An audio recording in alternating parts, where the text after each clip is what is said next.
आधुनिक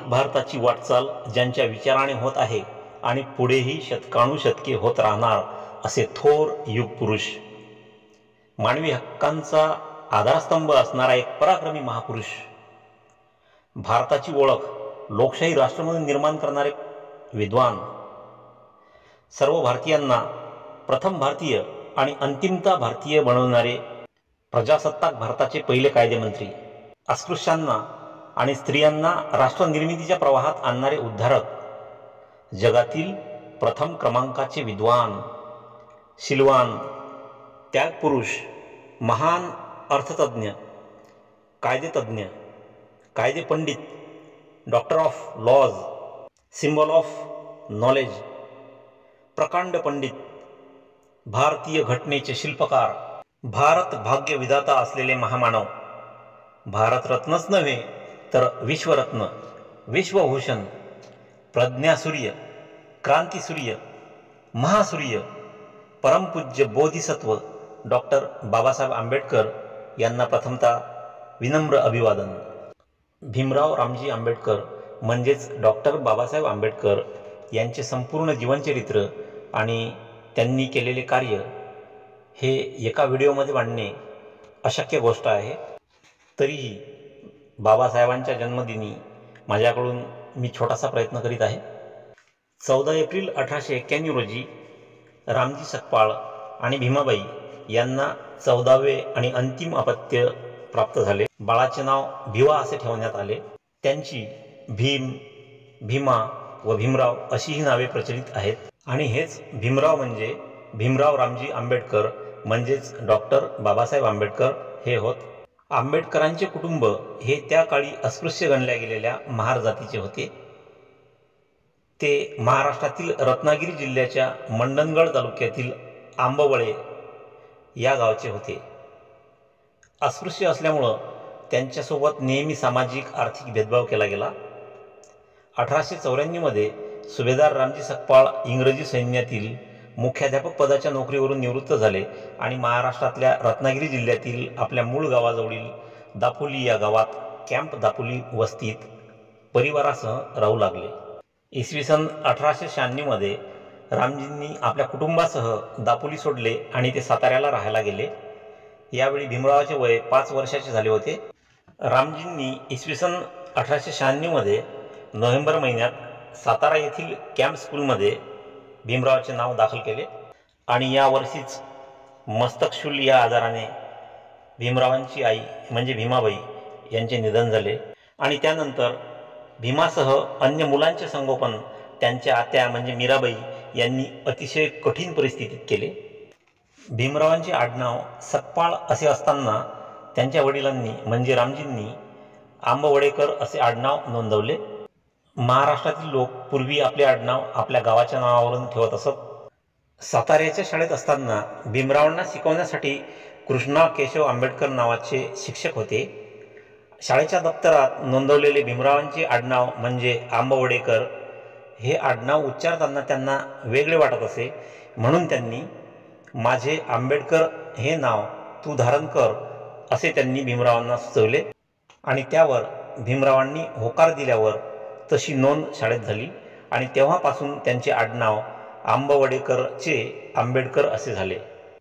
नोव्हेंबर 1904 मध्ये भीमरावांनी 4थीची परीक्षा उत्तीर्ण केली व यावर्षीच रामजी सकपाळ मुंबईला सहपरिवार राहायला गेले। मुंबईमध्ये आल्यावर भीमराव एल्फिन्स्टन हायस्कूलमध्ये जाऊ लागले आणि या हायस्कूलमध्ये जाणारे ते पहिले अस्पृश्य विद्यार्थी होते। शाळेत प्रवेश मिळाला तरी भीमरावांना इतर विद्यार्थ्यांपासून वेगळे बसावे लागे आणि शिक्षकांचे सहाय्य त्यांना मिळत नसे। त्यांना वर्गात बसण्याची परवानगी नव्हती। जेव्हा त्यांना तहान लागत असे तेव्हा शाळेतील पाणी पिण्याच्या भांड्याला किंवा पेल्याला स्पर्श करण्याची त्यांना परवानगी नव्हती। तेव्हा एखादा उच्च जातीतील व्यक्ती उंचावरून त्यांच्या ओंजळीवर पाणी ओतत असे। भीमरावांसाठी हे काम बहुधा शिपाई करीत असे। ज्या दिवशी शिपाई उपलब्ध नसेल त्या दिवशी त्यांना दिवसभर पाण्याविनाच राहावे लागत असे। शाळेत असतानाच 1906 ज्यावेळी भीमराव 14-15 वर्षाचे होते त्यावेळी त्यांचे लग्न झाले. दापोलीच्या भिकू ओलंकर यांची 9 किंवा 10 वर्षाची कन्या रामीबाई उर्फ रमाबाई यांच्याशी त्यांचा विवाह झाला. एल्फिन्स्टन हायस्कूलमध्ये शिकत असताना भीमरावांना वर्गातील स्पृश्य जातीच्या मुलांपासून दूर बसावे लागे. हायस्कूलमधील अनेक शिक्षक त्यांच्याशी तिरस्काराने वागत असत. इसवी सन 1907 साली भीमराव एल्फिन्स्टन हायस्कूलमधून मॅट्रिकची परीक्षा यशस्वीरित्या उत्तीर्ण झाले. ही परीक्षा उत्तीर्ण झाल्यावर भीमराव आंबेडकरांच्या जात बांधवांनी कृष्णाजी अर्जुन केळुस्कर गुरुजी यांच्या अध्यक्षतेखाली सभा भरवून भीमा रामजी आंबेडकरांचे कौतुक केले. एखाद्या अस्पृश्य मुलाने अशा प्रकारचे यश मिळवणे अतिशय दुर्मिळ होते आणि त्यांचे अभिनंदन करण्यासाठी तेव्हा जाहीर सभा भरवण्यात आली होती. यावेळी केळुस्कर गुरुजींनी स्वतः लिहिलेल्या मराठी बुद्धचरित्राची एक प्रत भीमरावांना भेट म्हणून दिली. हे पुस्तक वाचल्यानंतर त्यांना पहिल्यांदाच बुद्धाच्या शिकवणुकीची माहिती मिळाली. मॅट्रिक उत्तीर्ण झाल्यानंतर पुढे काय करायचे? आर्थिक अडचणीमुळं रामजी सकपाळ भीमरावांना महाविद्यालयातील शिक्षण देऊ शकतील अशी परिस्थिती त्यांची नव्हती. केळुस्कर गुरुजींनी मुंबईमध्ये महाराजा सयाजीराव गायकवाड यांच्याशी भीमरावांची भेट घालून दिली. भीमरावांची हुशारी पाहून महाविद्यालयात शिक्षण घेण्यासाठी महाराजांनी त्यांना शिष्यवृत्ती देण्याचे मंजूर केले. पुढे 4 वर्षांनी म्हणजे 1912 त्यांनी मुंबई विद्यापीठाची राज्यशास्त्र आणि अर्थशास्त्र विषय घेऊन BA ची पदवी संपादन केली आणि बडोदा संस्थानात नोकरीसाठी रुजू झाले. याच वर्षी त्यांना पहिला मुलगा यशवंत झाला आणि त्याच सुमारास 2 फेब्रुवारी इसवी सन 1913 रोजी मुंबईमध्ये त्यांचे वडील रामजी यांचे आजाराने निधन झाले. पुढे 4 महिन्यांनी बडोदा नरशांकडून शिष्यवृत्ती घेऊन अमेरिकेत कोलंबिया विद्यापीठात उच्च शिक्षण घेण्यासाठी भीमरावांनी प्रयाण केले. भीमराव आंबेडकर हे परदेशातून अर्थशास्त्रामध्ये डॉक्टरेट म्हणजेच PhD पदवी मिळवणारे पहिले भारतीय होते. तसेच ते दक्षिण आशियातून 2दा डॉक्टरेट म्हणजेच PhD व DSc या पदव्या मिळवणारे पहिले दक्षिण आशियाई होते. भीमराव आंबेडकर हे त्यांच्या हयातीतील भारतातील सर्वात प्रभावशाली व सर्वाधिक उच्च विद्याविभूषित व्यक्ती होते. त्यांनी मुंबई विद्यापीठ, कोलंबिया विद्यापीठ, लंडन स्कूल ऑफ इकॉनॉमिक्स आणि ग्रेज इन या शिक्षण संस्थांमधून उच्च शिक्षण घेतले. आंबेडकरांनी या दरम्यान BA, 2दा MA, PhD, MSc, bar at law आणि DSc या पदव्या मिळवल्या. 1950च्या दशकात त्यांनी LLD आणि DLitt या 2 सन्माननीय पदव्यासुद्धा प्राप्त केल्या. बडोदा संस्थांच्या करारान्वये त्यांनी बडोद्यात नोकरी केली. आंबेडकरांना महाराजांचे मिलिटरी सेक्रेटरी म्हणून नेमण्यात आले. येथे आंबेडकर अस्पृश्य असल्याने आपल्या कार्यालयात अन्य सहकारी व कर्मचारी त्यांचा सतत अपमान करीत असत. आंबेडकरांनी गायकवाडांना याबाबतचे निवेदन दिले होते, परंतु त्यावर कार्यवाही झाली नाही. अस्पृश्य असल्यामुळे बडोद्यात राहण्यासाठी आंबेडकरांना जागा मिळाली नाही.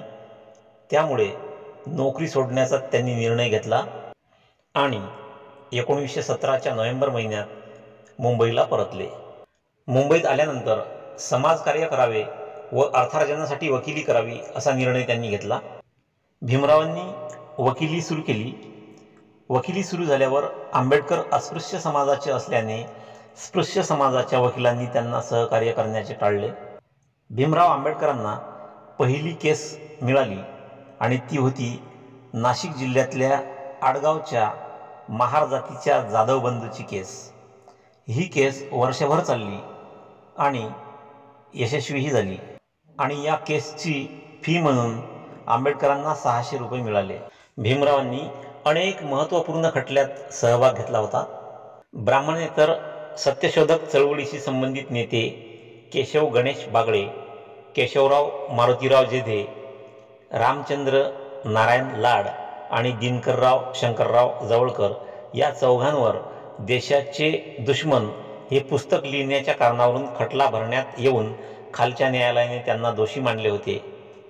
भीमरावांनी त्यांची अपील लढवून ऑक्टोबर 1926मध्ये त्या चौघांनाही वरच्या न्यायालयातून निर्दोष मुक्तता मिळवून दिली.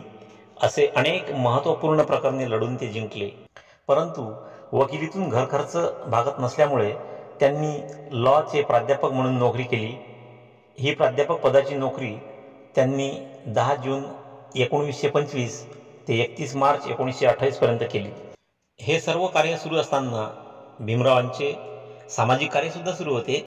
भीमराव आंबेडकरांना बालपणापासून अस्पृश्यतेचा सामना करावा लागला होता. वर्ग, जात, धर्म, लिंग यांचा भेदभाव न करता सर्व नागरिकांना समान अधिकार मिळावेत यासाठी भीमराव आंबेडकरांनी काम केले. साऊथ बरो नावाचे अध्यक्ष असलेली मताधिकार समिती जेव्हा मुंबई प्रांतात आली तेव्हा भीमराव आंबेडकर सिडनहॅम महाविद्यालयात प्राध्यापक होते. त्यांनी 27 जानेवारी 1919 रोजी अस्पृश्यांचा प्रतिनिधी म्हणून गव्हर्नमेंट ऑफ इंडिया ॲक्ट 1919 बाबत साऊथ बरो मताधिकार समितीसमोर साक्ष दिली व या समितीला आपल्या मागण्यांचे 50 पृष्ठांचे छापील निवेदनही सादर केले. त्यात त्यांनी अस्पृश्यांना मतदानाचा हक्क पाहिजे, त्यांना निवडणुकीस उभे राहता आले पाहिजे, त्यांच्या मतदारांना स्वतंत्र मतदारसंघ पाहिजेत, अस्पृश्यांचे अस्पृश्य प्रतिनिधी अस्पृश्य मतदारांनीच निवडले पाहिजेत आणि अस्पृश्यांच्या मतदारसंघात अस्पृश्यांना लोकसंख्येच्या प्रमाणात जागा दिल्या पाहिजेत यासारख्या मागण्या त्यांनी केल्या होत्या. सामाजिक भेदभाव आणि अस्पृश्यता निर्मूलन करण्यासाठी सामाजिक चळवळ उभारणे अत्यंत आवश्यक आहे असे भीमरावांना वाटत होते आणि समाज प्रबोधनाची ही चळवळ नेटाने सुरू ठेवण्यासाठी या चळवळीला मदत करणारे एखादे वृत्तपत्र सुरू करावे असे भीमरावांना वाटू लागले. भीमरावांचे समाजकार्य सुरू असताना कोल्हापूरचे राजे शाहू महाराज हे मुंबईमध्ये भीमरावांच्या घरी येऊन भेटले. त्यांनी भीमरावांना वृत्तपत्र काढण्यासाठी 2,500 रुपयांची मदत केली. भीमरावांनी 1920 साली पाक्षिक सुरू केले व पांडुरंग नंदराम भटकर यांना या पाक्षिकाचे संपादक नेमले. मूकनायक पाक्षिकाचा पहिला अंक 31 जानेवारी 1920 रोजी प्रकाशित करण्यात आला. पहिल्या अंकातील मनोगत नावाचा अग्रलेख भीमरावांनी स्वतः लिहिला होता. त्यांनी आपल्या लेखातून बहिष्कृत अस्पृश्य समाजावर होत असलेल्या अन्यायाला वाचा फोडली व हा अन्याय कमी करण्यासाठी सरकारला काही उपाययोजना सुचवल्या. अस्पृश्यांचा उद्धार होण्यासाठी त्यांनी सत्ता मिळवणे गरजेचे आहे असे भीमरावांना वाटत होते. अस्पृश्यांच्या परिषदांमधील सहभाग. भीमराव आंबेडकरांच्या आदेशानुसार त्यांचे अनुयायी व अस्पृश्य लोक ठिकठिकाणी सभा घेऊन आंदोलन करून आपल्या राजकीय हक्कांच्या मागण्या इंग्रज सरकारकडे करू लागले. त्याचाच एक भाग म्हणून 1920 मध्ये कोल्हापूरजवळील माणगाव आणि नागपूर येथे अस्पृश्यांच्या 2 परिषदा पार पडल्या. कोल्हापूर संस्थानातील माणगाव या गावात 21 मार्च व 22 मार्च 20 रोजी दक्षिण महाराष्ट्र दलित परिषदेचे पहिले अधिवेशन झाले आणि या अधिवेशनाचे अध्यक्ष भीमराव आंबेडकर हे होते. तर शाहू महाराजांनी विशेष उपस्थिती या परिषदेमध्ये लावली होती. भीमरावांनी आपल्या अध्यक्षीय भाषणात अस्पृश्यांच्या उद्धारासाठी त्यांच्या सामाजिक हक्कांचे व राजकीय हक्कांचे समर्थन केले. या परिषदेतील भाषणात शाहू महाराज बोलले होते, डॉक्टर आंबेडकर आपल्या अस्पृश्य समाजाचा उद्धार करतील आणि आपल्या देशाचाही उद्धार करतील. ते फक्त अस्पृश्यांचेच नव्हे तर देशाचेही थोर राष्ट्रीय नेते होतील. त्यांच्या नेतृत्वाखाली अस्पृश्य समाजाने अवश्य आपला उद्धार करून घ्यावा. बहिष्कृत हितकारणी सभा. भीमराव आंबेडकरांनी अस्पृश्य व मागासवर्गीय समाजाच्या उत्थानासाठी 20 जुलै 1920 रोजी बहिष्कृत हितकारणी सभा ही संस्था स्थापन केली व स्वतः त्या संस्थेचे अध्यक्ष झाले. संस्थेचे ध्येय आणि संस्थेचे कार्य सूचित करण्यासाठी शिका, संघटित व्हा व संघर्ष करा हे क्रियावाचक व आज्ञावाचक शब्द स्वीकारण्यात आले. अस्पृश्यांमध्ये नागरी, धार्मिक व राजकीय हक्कांबद्दल जागृती निर्माण करणे हा बहिष्कृत हितकारणी सभेचा उद्देश होता. भीमराव आंबेडकरांनी सायमन कमिशनकडे एक पत्र सादर केले व त्यात त्यांनी मागासवर्गीयांसाठी नामनिर्देशन तत्वावर जागा आरक्षित ठेवण्यासंबंधी मागणी केली. तसेच भूदल, नौदल व पोलीस खात्यात मागासवर्गीयांची भरती करण्यासंबंधीची मागणी केली. या सभेमार्फत अस्पृश्यांच्या कल्याणासाठी शाळा, वसतिगृहे व ग्रंथालये सुरू करण्यात आली. भीमरावांनी बहिष्कृत हितकारणी सभेतर्फे मुंबई राज्य सरकारकडे मागणी केली होती की विधिमंडळावर सदस्य म्हणून अस्पृश्य समाजाचे 2 प्रतिनिधी नेमण्यात यावेत. त्यांची ही मागणी मान्य करून 1926च्या डिसेंबरमध्ये मुंबई कायदेमंडळावर आंबेडकर व पुरुषोत्तम सोलंकी यांना नेमण्यात आले. संपूर्ण भारतात जास्तीत जास्त ठिकाणी अस्पृश्यांना सार्वजनिक पाणवठ्यावर पाणी भरण्याचा किंवा पाणी पिण्याचा अधिकार नव्हता. महाडच्या नगरपालिकेने आपल्या ताब्यातील 14 तळे अस्पृश्यांना खुले केल्याचे जाहीर केले, परंतु सनातनी स्पृश्यांनी म्हणजे उच्चवर्णीयांनी अस्पृश्यांना तळ्यातून पाणी भरू दिले नाही. अस्पृश्यांना त्यांचा हक्क मिळवून देण्यासाठी भीमरावांनी 20 मार्च 1927 रोजी महाड येथे आंदोलन सुरू करण्याचे निश्चित केले. 20 मार्च 1927 रोजी भीमराव आंबेडकर यांच्या नेतृत्वाखाली अस्पृश्यांनी 14 तळ्याकडे कूच केली. भीमरावांनी सर्वप्रथम 14 तळ्यातील पाणी आपल्या हातांच्या ओंजळीत घेतले व ते पाणी प्राशन केले. त्यानंतर सर्व आंदोलनकर्त्यांनी तळ्यातील पाणी प्राशन केले. ही घटना महाडमधील रूढीवादी स्पृश्य हिंदूंना सहन झाली नाही. त्यांनी झुंडीने येऊन दलितांवर लाठ्याकाठ्यांनी हल्ले केले. अस्पृश्यांना जबर मारहाण करण्यात आली. खूप लोक जखमी झाले होते. या अस्पृश्यांनी तळे बाटवले असे म्हणून 14 तळ्यात गोमूत्र टाकून तळ्याचे ब्राह्मणांकडून शुद्धीकरण केले. या महाडच्या आंदोलनामध्ये भीमरावांना संभाजी गायकवाड, विश्राम सवादकर, रामचंद्र मोरे, शिवराम जाधव, केशवराव व गोविंदराव आड्रेकर इत्यादी अस्पृश्य कार्यकर्त्यांचे तसेच आनंदराव विनायक चित्रे, सुरेंद्रनाथ टिपणीस, गंगाधर निळकंठ सहस्त्रबुद्धे, कमलाकांत चित्रे इत्यादी स्पृश्य समाजसेवकांचेही महत्त्वाचे सहकार्य मिळाले होते. स्पृश्यास्पृश्य भेद संपवून सामाजिक समता प्रस्थापित करणे हे भीमराव आंबेडकरांच्या सामाजिक क्रांतीच्या आंदोलनाचे प्रमुख ध्येय होते. मनुस्मृतीचे दहन. बाबासाहेब आंबेडकर यांच्या मते दलितांच्या सर्व प्रमुख समस्या ह्या मनुस्मृतीमुळे निर्माण झालेल्या आहेत. काही हिंदूंना मनुस्मृती हा ग्रंथ आदरणीय आहे, परंतु अस्पृश्यांच्या दृष्टीने मात्र तो तिरस्करणीय आहे. हा ग्रंथ सुमारे 2000 वर्षापूर्वी म्हणून लिहिला असला तरी तो रूढीवादी हिंदूंच्या जीवनाचे आजही नियंत्रण करतो. मनुस्मृतीने कनिष्ठ जातींवर अनेक अपात्रता लादल्या तर उच्च जातींना अनेक विशेष अधिकार दिले. आंबेडकरांच्या मते मनुस्मृती हा ग्रंथ अस्पृश्यांवर होणाऱ्या अन्यायाचे, क्रूरतेचे आणि विषमतेचे प्रतीक आहे. भीमराव आंबेडकरांच्या नेतृत्वाखाली बहिष्कृत हितकारिणी सभेने महाड येथे 25 व 26 डिसेंबर 1927 रोजी अस्पृश्यांचे अधिवेशन भरवले. त्या अधिवेशनात प्रामुख्याने 2 कार्यक्रम करण्याचे निश्चित करण्यात आले होते. त्यातीलच एक कार्यक्रम म्हणजे हिंदू समाजातील व धार्मिक सामाजिक विषमतेचा आधार असलेल्या मनुस्मृती ग्रंथाचे दहन करायचे. प्रतिकात्मक रीतीने हिंदूतील सामाजिक विषमतेचे निर्मूलन करायचे. 25 डिसेंबर रोजी भीमराव आंबेडकर यांचे उपदेशपर भाषण झाले. अस्पृश्यांचा उद्धार झाला पाहिजे, त्यासाठी आपण जागरूकपणे सामाजिक क्रांतीचे आंदोलन यश मिळेपर्यंत चालू ठेवले पाहिजे. अस्पृश्यांचा उद्धार होण्यातच आपल्या राष्ट्राचेही हित आहे, अशा अर्थाचे त्यांचे भाषण झाले. भीमरावांचे ब्राह्मण सहकारी गंगाधर निळकंठ सहस्त्रबुद्धे यांनी मनुस्मृती दहन करण्याचा प्रस्ताव मांडला आणि अस्पृश्य असलेले सहकारी पाण राजभोज यांनी अनुमोदन दिले. त्यानंतर मनुस्मृती जाळण्याचा कार्यक्रम करण्यात आला. मनुस्मृतीचे जाहीरपणे दहन ही घटना म्हणजे सनातनी हिंदू धर्माला बसलेला एक मोठा धक्का होता. डॉक्टर बाबासाहेब आंबेडकर हे एक सत्याग्रही सुद्धा होते. त्यांनी अनेक सत्याग्रह व आंदोलने केली होती. अंबादेवी मंदिर सत्याग्रह. अमरावती येथील प्राचीन अंबादेवी मंदिरात प्रवेशासाठी अस्पृश्यांनी इसवी सन 1925मध्ये माधवराव गोविंदराव मेश्राम यांच्या मार्गदर्शनाखाली आंदोलन सुरू केले होते. या आंदोलनास आंबेडकरांनी पाठिंबा दिला होता.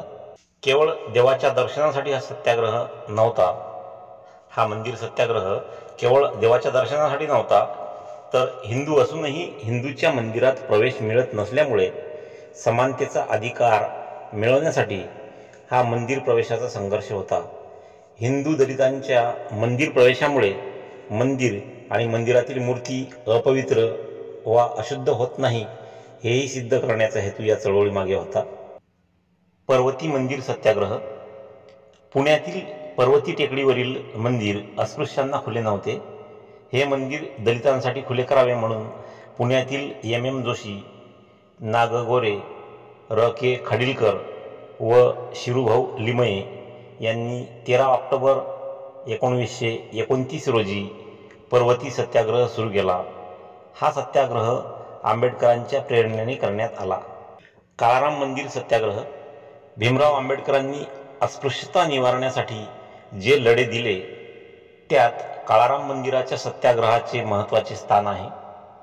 फक्त हिंदूंनाच नव्हे तर सत्ताधारी इंग्रजांनाही जाग यावी आणि त्यावेळच्या दलितांना, शोषितांना सर्व मूलभूत हक्क मिळावेत यासाठी त्यांनी हा लढा उभारला होता. हा लढा 2 मार्च 1930ला सुरू झाला आणि पुढील 5 वर्ष चालला. त्यावेळी सत्ताधारी इंग्रजांच्या दडपशाही विरोधात काँग्रेस लढत होती, तर हिंदू धर्ममार्तंडशाही विरोधात भीमराव आंबेडकरांचा संघर्ष सुरू होता. नाशिकमधील काळाराम मंदिरात हजारो अस्पृश्यांसह प्रवेश करण्याचा निर्धार डॉक्टर आंबेडकरांनी केला होता. काळाराम मंदिराचा सत्याग्रह म्हणजे शोषितांना त्यांचा हक्क मिळावा यासाठी भीमराव आंबेडकरांनी स्पृश्य व सवर्णांना केलेले एक आवाहन होते. आज आपण मंदिरात प्रवेश करणार आहोत. मंदिरात प्रवेश केल्यामुळं आपले प्रश्न सुटणार नाहीत.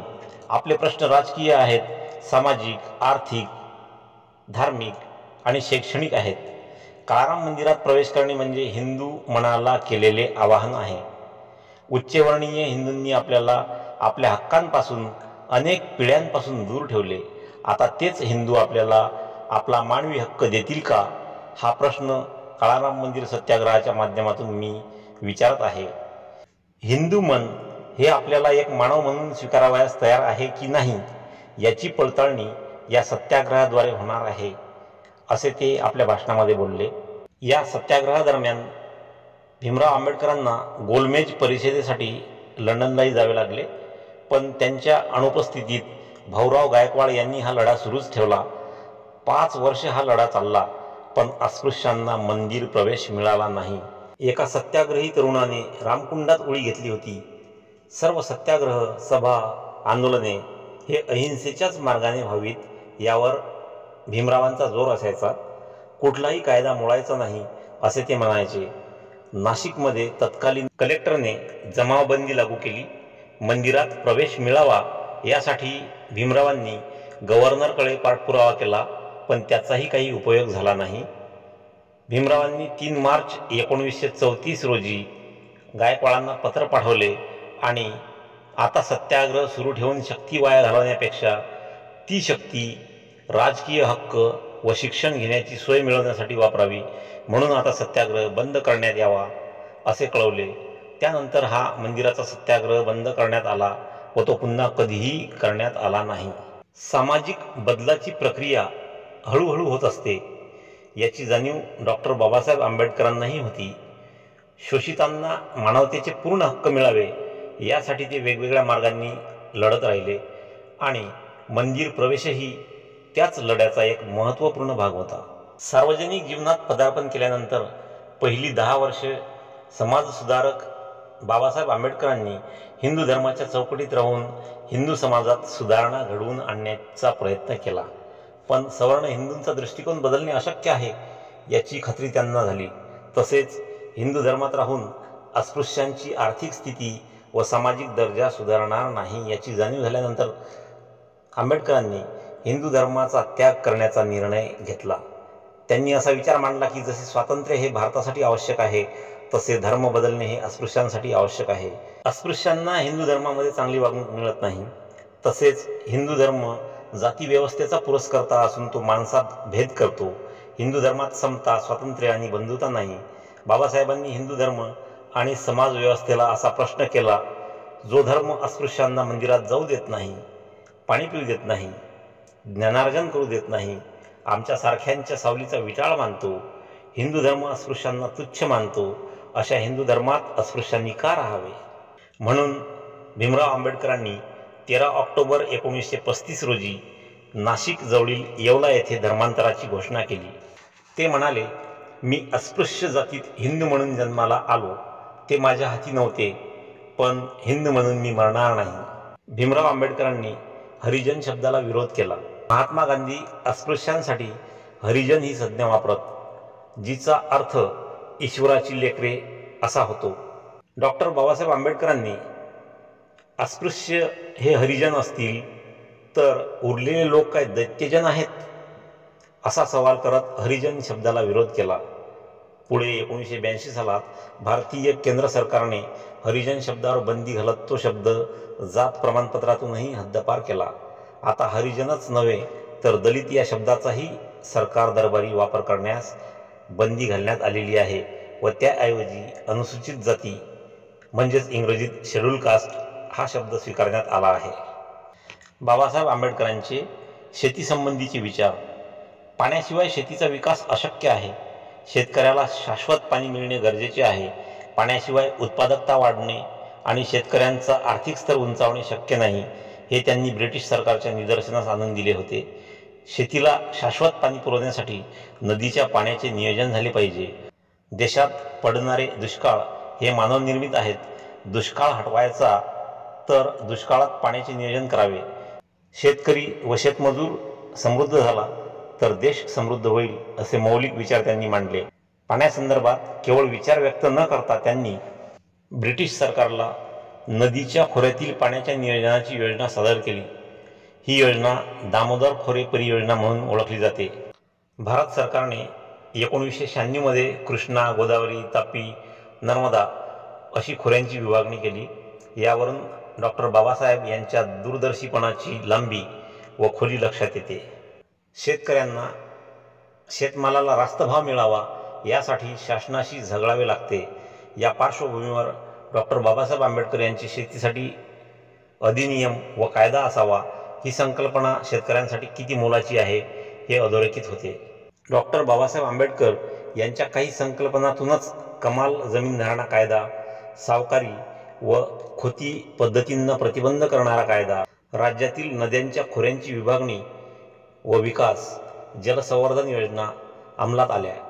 शासनाने त्याबाबत कायदे व नियम बनवले. यामागे डॉक्टर बाबासाहेब आंबेडकर यांच्या विचारांचा प्रभाव दिसून येतो. डॉक्टर बाबासाहेब आंबेडकर यांचे शेतीबाबतचे विचारधन राज्यकर्ते, नियोजनकार व शेतीतज्ज्ञांनी अभ्यासले पाहिजेत. बाबासाहेब आंबेडकर यांच्या नेतृत्वाखाली शेतकऱ्यांचा पहिला संप घडून आला होता.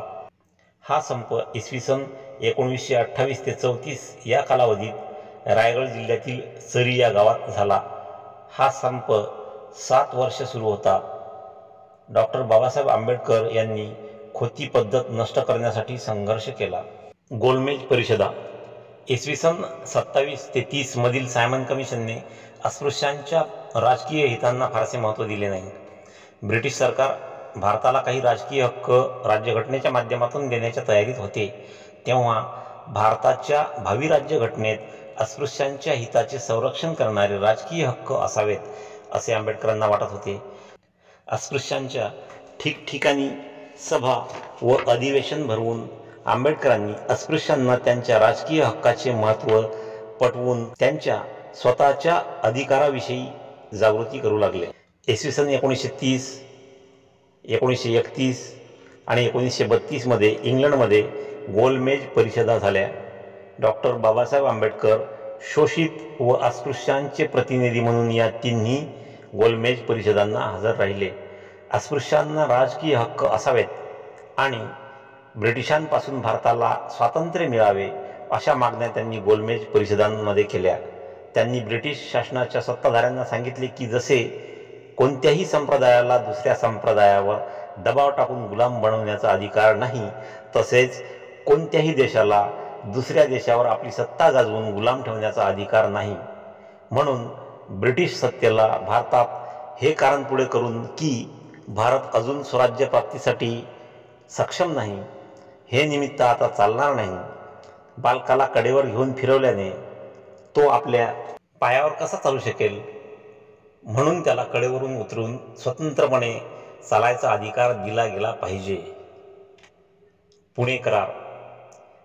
पहिल्या व दुसऱ्या गोलमेज परिषदेतील चर्चेच्या आधारे ब्रिटिश पंतप्रधान रॅमसे मॅकडोनाल्ड यांनी 17 ऑगस्ट 1932 रोजी जातीय निवाडा, ज्याला कम्युनल अवॉर्ड असे म्हणतात, ते जाहीर केला.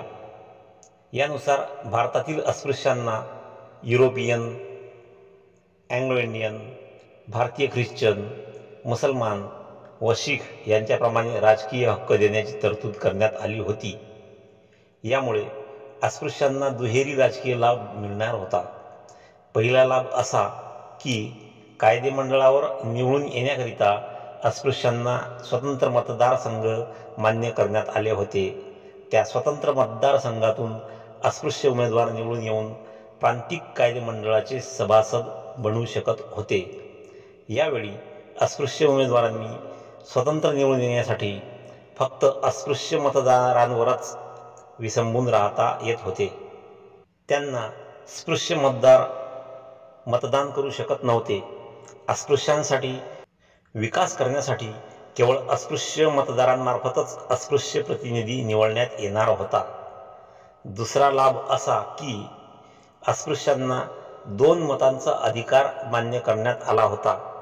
अस्पृश्यांचे मतदारसंघ सामान्य मतदारसंघाच्या अंतर्गत होते.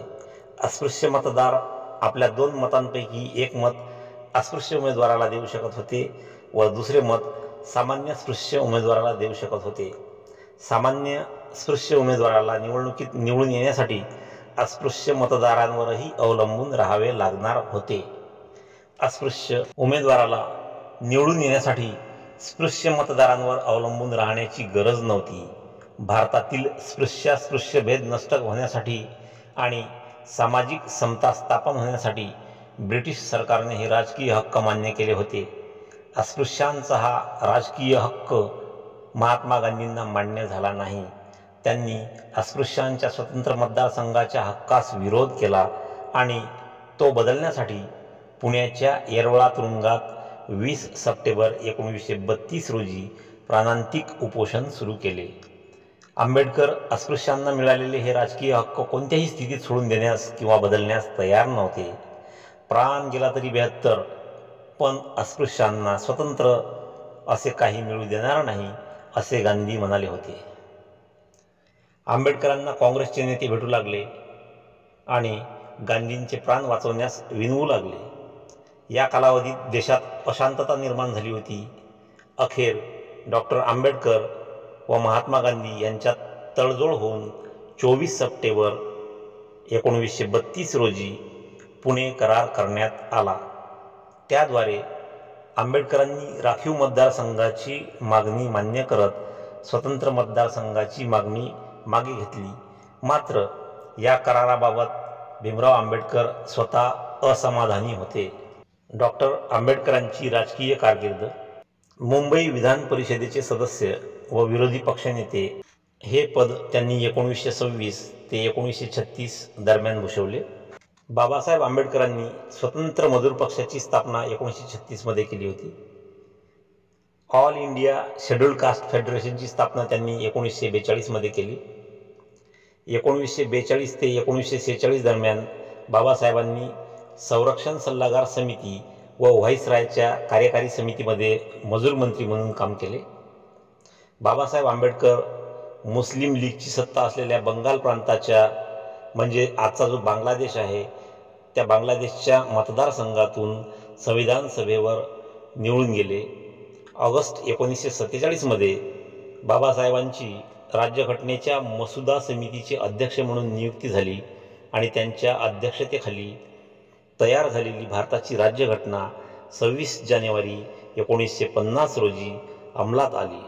भारतीय राज्यघटनेच्या निर्मितीत मोठे योगदान दिल्यामुळे आंबेडकरांना भारतीय राज्यघटनेचे शिल्पकार म्हणून ओळखले जाते.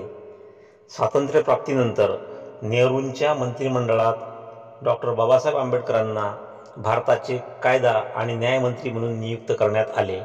मात्र त्यांनी संसदेत मांडलेल्या हिंदू कोड बिलास विरोध झाल्याने ते नेहरूंच्या मंत्रिमंडळातून राजीनामा देऊन बाहेर पडले. पीपल्स एज्युकेशन सोसायटीची स्थापना. अस्पृश्यांसह मध्यमवर्गास उच्च शिक्षण देण्यासाठी डॉक्टर बाबासाहेब आंबेडकर यांनी 8 जुलै 1945 रोजी पीपल्स एज्युकेशन सोसायटी या शैक्षणिक संस्थेची स्थापना केली. बाबासाहेबांनी या संस्थेच्या वतीने 1946 मुंबईत सिद्धार्थ कला व विज्ञान महाविद्यालय आणि सन 1950 औरंगाबाद येथे मिलिंद महाविद्यालय, सन 1953 मुंबईत सिद्धार्थ वाणिज्य व अर्थशास्त्र महाविद्यालय, तर सन 1956 मुंबईत सिद्धार्थ विधी महाविद्यालय सुरू केले. सध्या देशभरात या संस्थेची 30पेक्षा जास्त महाविद्यालये आहेत. डॉक्टर बाबासाहेब आंबेडकर स्त्रीमुक्तीचे पक्के समर्थक होते. महात्मा ज्योतिराव फुलेंच्या कार्याचा त्यांच्यावर मोठा प्रभाव होता. बाबासाहेबांच्या मते कोणत्याही समाजाचे मूल्यमापन त्या समाजातल्या स्त्रियांची परिस्थिती कशी आहे यावरून करता येते. खाणकामगार स्त्रीला प्रसूती भत्ता, कोळसा खाणीत काम करणाऱ्या स्त्री कामगारांना पुरुषांइतकीच मजुरी, बहुपत्नीत्व प्रथेला पायबंद, मजूर व कष्टकरी स्त्रियांसाठी 21 दिवसांची किरकोळ रजा, 1 महिन्याची हक्काची रजा, दुखापत झाल्यास नुकसान भरपाई आणि 20 वर्षाची सेवा झाल्यावर निवृत्ती वेतनाची तरतूद यासारख्या महत्त्वाच्या निर्णयांचा उल्लेख करायला हवा. कामगार किंवा नोकरी करणाऱ्या स्त्रीला प्रसूती रजा मिळवून देणारे डॉक्टर बाबासाहेब आंबेडकर हे जगातील पहिले व्यक्ती आहेत. भारतानंतरच अनेक वर्षांनी इतर देशातील महिलांना प्रसूती रजा मंजूर केल्या आहेत. बाबासाहेबांनी 1947 कायदा मंत्री असताना हिंदू संहिता विधेयक म्हणजेच हिंदू कोड बिलाचा प्रस्ताव लोकसभेत मांडला. अस्पृश्यतेचे उच्चाटन, स्त्री पुरुष समानता, स्त्रियांना काळीमोड घेण्याचा अधिकार, वारसा हक्काचे लाभ स्त्रियांनाही देण्याची तरतूद या तत्वांचा यात समावेश होता. चलनाच्या सुवर्ण विनिमय पद्धतीवरील विचार व भारतीय रिझर्व्ह बँकेची स्थापना. डॉक्टर बाबासाहेब आंबेडकर यांनी आपल्या प्रॉब्लेम ऑफ द रुपी या पुस्तकात रुपयाच्या अवमूल्यनावर विचार मांडलेले आहेत. स्वतंत्र भारताचे चलन हे सोन्यात असावे असा अर्थतज्ज्ञ लॉर्ड कान्स यांनी केलेला दावा आंबेडकरांनी खोडून काढला होता. त्याऐवजी सुवर्ण विनिमय परिमाण म्हणजेच गोल्ड एक्सचेंज स्टँडर्ड अंमलात आणावे अशी शिफारस आंबेडकरांनी केली. त्या संदर्भात सन 1925 साली स्थापन केलेल्या हिल्टन यंग आयोगापुढे त्यांनी साक्षही दिली आणि त्यानंतर सन 1935 साली भारतीय रिझर्व्ह बँकेची स्थापना करण्यात आली. भारताच्या मूलभूत आर्थिक विचारांचा पाया देखील आंबेडकरांच्या आर्थिक विचारांवर घातला गेला. डॉक्टर बाबासाहेब आंबेडकर हे कोट्यावधी दलितांना सामाजिक न्याय मिळवून देण्यासाठी दिवसरात्र झटत होते. सवर्णाच्या मनात कधीतरी अस्पृश्यांबद्दल सद्भावना निर्माण होईल या आशेवर ते सतत प्रयत्नशील होते. हिंदू धर्मात आपल्याला समतेची वागणूक देण्यात यावी यासाठी त्यांनी मोठा लढा दिला. आधीच्या 5 वर्षापासून नाशिकच्या काळाराम मंदिरात प्रवेश मिळावा म्हणून बाबासाहेबांचे अनुयायी मोठ्या जिकरीने लढा चालवित होते. पण बहुतांश हिंदूंना अस्पृश्य कधीच मानवाच्या बरोबरीचे वाटत नव्हते. त्यांना दलित व अस्पृश्य जनता ही नेहमी कुत्र्या मांजरापेक्षाही खालच्या दर्जाची वाटे. बाबासाहेबांनी हिंदू धर्मात सुधारणा घडवून आणण्यासाठी अनेक प्रयत्न केले, परंतु ते निष्फळ ठरले आणि शेवटी बाबासाहेबांनी धर्मांतर करण्याचे ठरवले. 1935 साली येवले येथे त्यांनी धर्मांतराची घोषणा केली होती. त्या घोषणेची अंमलबजावणी बाबासाहेबांनी 14 ऑक्टोबर 1956 रोजी केली. 14 ऑक्टोबर 1956 रोजी नागपूर येथे आपल्या लाखो अनुयायांसह बाबासाहेब आंबेडकरांनी बौद्ध धम्माची दीक्षा घेतली. 6 डिसेंबर 1956 रोजी बाबासाहेबांचा मृत्यू झाला. बाबासाहेबांच्या मृत्यूला महापरिनिर्वाण असे म्हणतात. हा व्हिडिओ तुम्हाला आवडला असल्यास कृपया या व्हिडिओला लाईक करा आणि हा व्हिडिओ आपल्या मित्रांमध्ये शेअर करा. तसेच तुमच्या कमेंटची सुद्धा मी वाट बघतोय. कृपया कमेंट्स करा आणि अद्यापही हे चॅनल तुम्ही सबस्क्राईब केलं नसेल तर कृपया चॅनलला सबस्क्राईब करा आणि चॅनल सबस्क्राईब केल्यानंतर बेल आयकॉनला प्रेस करून त्याला ऑलवर सेट करून ठेवा, म्हणजे माझ्या येणाऱ्या सर्व व्हिडिओचे नोटिफिकेशन तुम्हाला वेळेवर मिळत राहतील.